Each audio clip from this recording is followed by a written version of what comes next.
Thank you, Mike. Actually, the author, James Bradley, wrote several different endings before he plumped for the one that he finally put in, and it is a good twist. And here to tell us what they made of The Resurrectionist, our TV historian Lucy Moore and actor Benedict Cumberbatch. Both welcome back. You've both been on the show before. You did a summer read for us. Was it last year? I did, yeah. Was it Malta you went to? No, it was... Oh, God, you're going to make me forget. Mauritius. Mauritius. You've forgotten? It was unforgettable. You send you to Mauritius and you forget?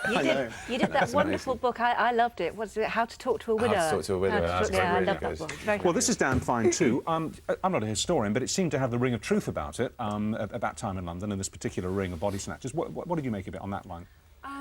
In sort of historical context, it's set at a time when medical students needed to study medicine on bodies, but there was no refrigeration because there was no electricity, so bodies had to be fresh. And the only bodies that were legally supplied to medical students were the bodies of hanged murderers. And not until 1832 does this trade, the Anatomy Act is passed and the trade is legalised, and people can arrange legally to buy corpses from the families or the... Donate bodies. Exactly. So until then it was totally underground, literally underground... What happened was that in the 18th century, 500 people might die in a year, might be hanged in a year, and so there were plenty of bodies going round. By the 19th century, they're less, you know, capital punishment is less of a thing, so there are perhaps 50 bodies available. I must admit, I thought that, you talked about the lack of refrigeration. I thought that the discussions of the book, I mean, it's... From the word go. It's a really interesting book, it's great, but it is kind of like, you know, the stages of decomposition and putrefaction, the smells and everything, it's all there, isn't it, Benedict? It's very, very, very vivid. It leaves no stone unturned. It's very, very graphic. But he's brave to do that, I think. It's completely honest in a world that was unbelievably visceral on a day-to-day basis, and the smells and sights and sounds of London as a whole, as well as this dark underworld that the book sort of explores, are very, very vividly painted, which was one of my favourite aspects of the book.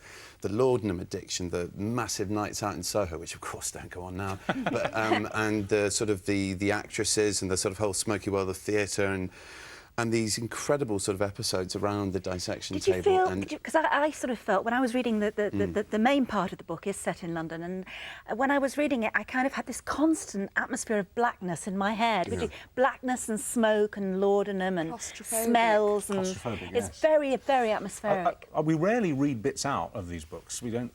It's not actually necessary, but I must just say I think the writing is beautiful, and this is the opening sentence of the book. I mean, what a piece of writing this is.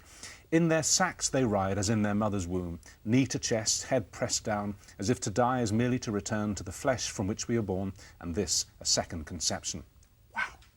And it gets better. No, come on, that's no, it's brilliant. And he writing. affects the Georgian tone of the grammar, which is very well observed. It's very historic. There is one thing that bugged me, and that is that Gabriel, the character Gabriel, who's a very decent young man initially and should have everything going for him, but has this fatal weakness. So he's hopeless, isn't he?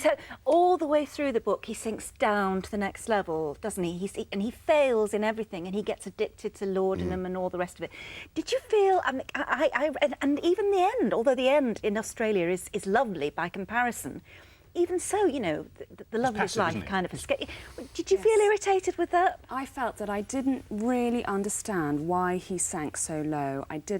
There's a lot of very interesting sort of points about how they're kind of enjoying the dark depths that they're sinking to, Gabriel and his companions. And I never really found that convincing. It was kind of grimly beautiful, I thought, and very macabre, but I didn't feel like I really got to grips with Gabriel at all. I don't know. Well, you know, he had a very human weakness to him, which was quite sympathetic to an extent, because, as I said before, life is in such a fragile balance in a world that's that violent on every single level. So to fall in with the wrong company could affect your fate and the outcome of your life, and I think is one of the more poetic passages in the book, of which there are many, very beautifully written.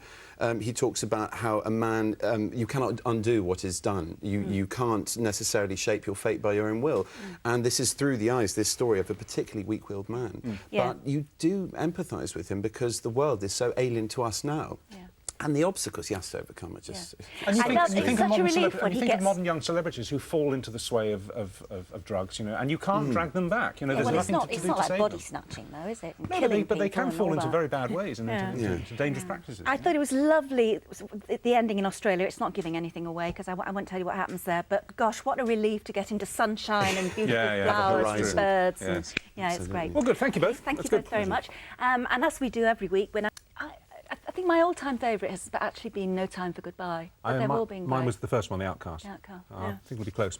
Anyway, if you want our books delivered to you or more about the holidays that we feature here every week, that's all on the website too. And if you're not online, don't worry, it's 0845 606 4244. Calls will cost you 4p per minute from landlines.